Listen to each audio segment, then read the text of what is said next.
دنیا کے ٹھاٹ پاٹ سے اپنی نظر ہٹائے رکھو اور دنیا کی محبت میں نہ آنے دو۔ خبردار، کہیں ایسا نہ ہو کہ دنیا کی محبت تم کو ہلاک کر دے، جس طرح پچھلی قوموں کو ہلاک کیا۔ جو لوگ اللہ کے سوا کوئی معبود نہیں مانتے، ان لوگوں کی تقدیر ایسے لوگوں کی طرح کبھی نہیں ہو سکتی جو خداوند تعالیٰ کے ساتھ دوسرے خداؤں کی بھی عبادت کرتے ہیں اور کئی معبودوں کے قائل ہیں۔ بھوک سے پہلے کچھ کھانا مکروہ بھی اور معصوم بھی ہے۔ مجلس کے اندر بیٹھ کر قریب تر لوگوں کی مزاج پرسی کیا کرو۔ میزبان کو انتظار میں نہ ڈالو، وقت مقررہ پر جلد پہنچا کرو۔ فرزند آدم آنے والے دن کی فکر نہ کر، کیونکہ اس دن اگر تیری زندگی ہے تو خدا تیرا رزق بھی اس کے ساتھ لائے گا۔ صدقہ دے کر رزق مانگو، جو عوض حساب کا یقین رکھتا ہے وہ عطائے میں سخاوت سے کام لیتا ہے۔ جس نے دولت مند کی تواضع اس کی دولت مندی کے سبب سے کی، اس نے 2 حصے دین برابر کر ڈالا۔ حادثات دنیا تلخ اور کڑوی دوا کی طرح ہے۔ دنیا کی مصیبتیں بظاہر زخم ہیں، مگر در حقیقت ترقیوں کا موجب ہوتی ہیں۔ جو لوگ ساری عمر دنیا اور اس کے عارضی فائدوں اور اس کی شان و شوکت ہی کے لیے اپنی جان کھپاتے رہتے ہیں، ان کے لیے یہ تصور کرنا بہت مشکل اور بالکل ناممکن ہوتا ہے۔ اس دنیا میں کوئی انسان نیک نیتی اور بے غرضی کے ساتھ فلاح انسانیت کی خاطر بھی اپنی جان کھپا سکتا ہے۔ زندگی کی فرصت بہت کم ہے اور ہمیشہ کا عذاب یا راحت اسی پر مرتبہ ہے۔ دنیا ایک نجاست ہے جو سونے میں چھپائی گئی ہے۔ ترک دنیا سے مراد اس میں رغبت کا ترک کرنا ہے کہ نہ کسی کے آنے کی خوشی ہو اور نہ جانے کا غم۔ مومن کی تعریف یہ ہے کہ نہ وہ دبتا ہے، نہ بکتا ہے اور نہ دھوکہ کھاتا ہے۔ انسان جب تک انسان ہے، اس کی صحیح بشریت کے تقاضوں اور محدودیتوں سے پاک رہ سکتی ہے۔ محبت ہمیشہ اپنی گہرائیوں سے بے خبر اور نا آشنا رہتی ہے، جب تک کہ جدائی کے لمحے اسے بیدار نہیں کرتے۔ تم غلام ہو اس شخص کے سامنے جو محبت سے محبت کرتا ہے، جو تم سے محبت کرتا ہے اس لیے کہ وہ تم سے محبت کرتا ہے۔ زندگی کا شعلہ دوسروں سے مستعار نہیں لیا جاتا، یہ صرف اپنی روح کے آتش کدے میں روشن کیا جا سکتا ہے۔ انسان قدرے مختار ہے، قدرے مجبور، لیکن جب یہ اس ہستی تک پہنچا جو کاملہ مختار رہے تو زندان جبر سے آزاد ہو جاتا ہے۔ ایمان پر 2 چیزیں حملہ کرتی ہیں، تسکین وجود یا لذت وجود۔ دولت کی محبت، اگر یہ 2 چیزیں نکل جائیں تو ایمان محفوظ ہو جائے گا۔ تمہارا ہر ایک کام ایسی گہری توجہ اور محنت سے ہونا چاہیے کہ گویا تم نے اس دنیا میں ہمیشہ رہنا ہے، لیکن عبادت کے وقت اس کو اپنی زندگی کا آخری دن سمجھنا زیبا ہے۔ سیاحت و فلوت سے مانوس ہونا قرب حق کی کنجی ہے۔ کیا تجھے شرم نہیں آتی کہ تو اسے حکم کرتا ہے کہ وہ تیری قسمت کو بدل ڈالے؟ جاہل اور بے وقوف کی ایک بری عادت ہوتی ہے کہ وہ بغیر سنے ہی جواب دینے لگ جاتا ہے اور پھر خود شرمندہ ہو کر بیٹھ جاتا ہے۔ ایسے تحفے کو فراموش کر دو جس سے آپ کو نوازا گیا ہے۔ اگر آپ نے اپنے کسی دوست سے بھلائی کی یا کوئی ایسا احسان کیا تو اس کا ذکر کسی سے نہ کرنا عقل مندی کی نشانی ہے۔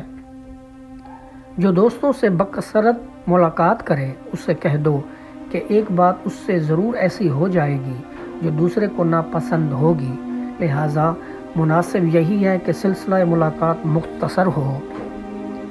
جس کو صداقت کا علم ہوتا ہے وہی گیان حاصل کرتا ہے، اور گیان حاصل کرنا انسان زندگی کا ایک ایسا مقصد ہے جس کی بہت بڑی ضرورت ہے، اور اس کی طرف سے لاپرواہ ہونے پر انسان فضول زندگی بسر کرتا ہے۔ آپ کی اہلیت آپ کی قدر و قیمت کی پیمائش ہرگز نہیں ہے، بلکہ وہ اصول ہیں جن کی آپ پیروی کرتے ہیں اور وہ آپ کو معاشرے کے لیے قیمتی اور کارآمد بناتے ہیں۔ کامیابی کی پہلی منزلیں کم ہمت اور پست فطرت لوگوں سے ضرور بھر جاتی ہے، شہسوار سپے احمد کی بھاگیں اٹھائے آگے نکل جاتے ہیں۔ تھوڑی دور چل کر وہ دیکھتے ہیں کہ تمام میدان ان کی جد و جہد اور تگ و تاز کے لیے خالی پڑا ہے۔ اگر آپ نے یہ معلوم کرنا ہو کہ بندے کے دل میں کیا ہے تو یہ دیکھو کہ وہ بندہ کن لوگوں میں اٹھتا بیٹھتا ہے، آپ کو پتہ چل جائے گا۔ جب زوال آتا ہے تو اس سے اس کی ذاتی خوبیوں کا بھی انکار کر دیا جاتا ہے۔ جب کوئی بات آدمی دل میں پوشیدہ رکھتا ہے تو زبان سے اس کے اشارے مل جاتے ہیں۔ کسی دوسرے کے غلام مت بنو جبکہ اللہ تم کو آزاد پیدا کیا ہے۔ زاہد تقسیم الہی کی روح سے نقصان میں نہیں رہتا، کیونکہ دنیا کے فائدے سے زیادہ آخر کا ثواب مل جاتا ہے۔ لذات دنیا کے حریص کو حرص سے زیادہ کچھ حاصل نہیں ہوتا اور آخرت کے ثواب سے بھی محروم ہوتا ہے۔ جس طرح مچھلی دانے کو دیکھتی ہے، دام پر اس کی نظر جاتی ہے، اس طرح جاہل اور بے وقوف کم عقل بندہ نفع کو دیکھتا ہے، نقصان اس کی نگاہ میں کم ہو جاتی ہے۔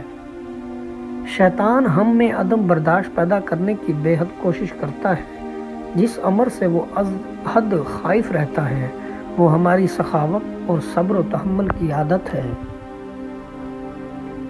عبرت حاصل کرنے کے اسباب بکثرت موجود ہیں، مگر عبرت حاصل کرنے والے بہت ہی کم ہیں۔ زمانے کی رفتار مخلوق کے لیے عبرت ہے اور بندگان الہی پر ظلم کرنے میں گناہوں کی گڑگڑی باندھنا ہے۔ وہ اولاد جو قلبی واردات کی بجائے مادی حادثے کی پیداوار ہو، اچھے سماج کی ضامن کس طرح بن سکتی ہے؟ بھلا خود کا کیا معیار ہوگا جب انسان کائنات میں خود کو سب سے بلند اور قیمتی سمجھ کا مادہ کے عوض بکنا بند کر دے گا؟ مال و دولت کی زکوٰۃ نکالتے رہا کرو، اس لیے کہ جب باغبان انگور کی بیکار شاخیں تراش دیتا ہے اس پر زیادہ انگور آنا شروع ہو جاتے ہیں۔ بے وفائی ایک بہت بڑا عیب ہے جو آدمی کے قد کو چھوٹا کر دیتا ہے۔ ہر ایک آدمی کی قدر اس کی عقل کے مطابق اور اس کی عزت اس کے فضل و کمال کے موافق ہوتی ہے۔ اس انسان کی طرف تیرا راغب ہونا جو تیری رغبت نہیں رکھتا سراسر ذلت اور رسوائی ہے، اور محال چیزوں کی خواہش کرنا جہالت ہے۔ غور کرو اس دنیا میں ہمیں زندگی گزارنے کے لیے جو مہلت ملی ہے اس کی حقیقت کیا ہے؟ فرض کرو ایک بندہ 60 سال زندہ رہتا ہے تو اب 30 سال اس کے سونے میں گزرے، 15 سال بچپن کے کھیل کود میں، اور جو وقت بچا وہ کھانے پینے میں۔ فضول بولتے رہنے سے بہتر ہے کہ تم اللہ کے ذکر سے زبان کو تر بتر رکھو۔ جو دکھوں اور مصیبتوں پر ولولیلا نہیں کرتا وہ خندہ پیشانی سے برداشت کرتا ہے، اور خندہ پیشانی سے برداشت کرتا ہے، حقیقت میں وہ اچھا صابر و شاکر ہے۔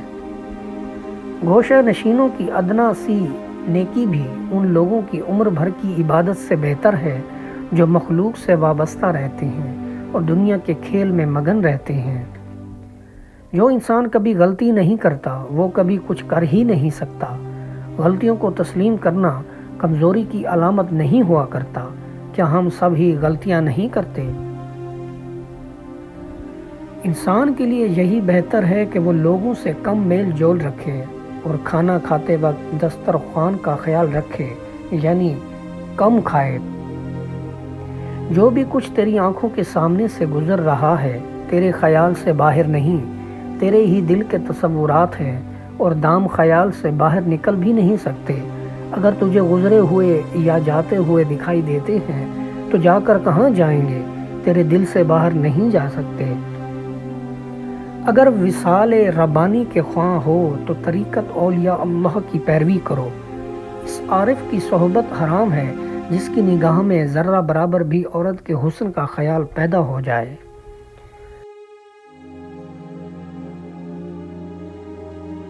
مغلوب قومیں ہمیشہ غالب اقوام کی تقلید کرتی ہیں، کیونکہ نفس انسانی کی یہ کمزوری ہے کہ جن لوگوں کی اطاعت و پیروی پر وہ مجبور ہوتا ہے ان میں غیر شعوری طور پر ایک طرح کے کمال کو مانتا ہے اور چاہتا ہے کہ وہ کمال اس میں منتقل ہو جائے۔